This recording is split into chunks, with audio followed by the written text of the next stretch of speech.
जय जगन्नाथ बंधुगण मो चैनल को स्वागत। मु आज तुलसी गछ विषय रे किछि आलोचना करने को जाउछि। गोविंद वल्लभा देवी भक्त चैतन्यकारिणी स्नापयामि जगद्धात्री विष्णु भक्ति प्रदायिनी। तुलसी माँकर बहु पौराणिक तथ्य जुग जुगर कथा। तुलसी वृक्ष मानव जीवन को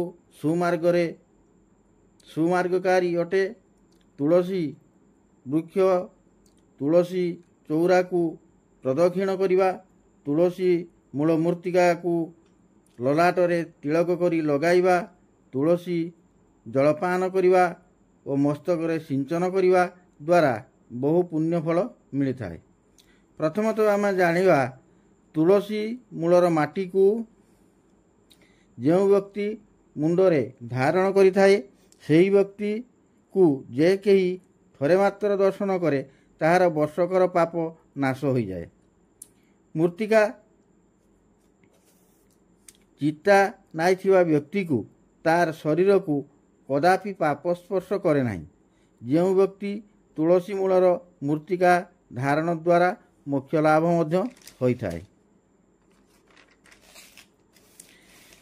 जो माने तुलसी वृक्ष को दर्शन, स्पर्शन, ध्यान, कीर्तन, नमस्कार, कथा श्रवण, रोपण, सेवा और पूजा द्वारा यही 9 प्रकार करती से माने वैकुंठपुर रे कल्पे पर्यंत वास करती।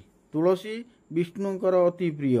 विष्णुंकर तुलसी भक्त अटंती।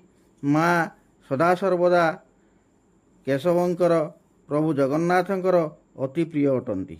से सत्यवती महाप्रसाद स्वरूपिणी, से जननी, आदिव्याधि हरणकारी नाशकारी समस्तंकर सदामंगलकारिणी अटंती। एणु मु माँ वृंदावंती को सदा सर्वदा प्रणाम करुछि। प्रत्येक माँ माने बापा माने तुलसीर सेवा करंतु, कोटि पुण्य फल निश्चित पाइबे। आउ गोटे कथा कही रखुछि जे जो व्यक्ति माने शुभ कार्य घर बाहर को जाउछंती, तुलसी माँ को तुलसी चौरा गछरे पूर्व पटरु टिकिए माटी आनी कपाल रे तिलक करी लगाई जातु।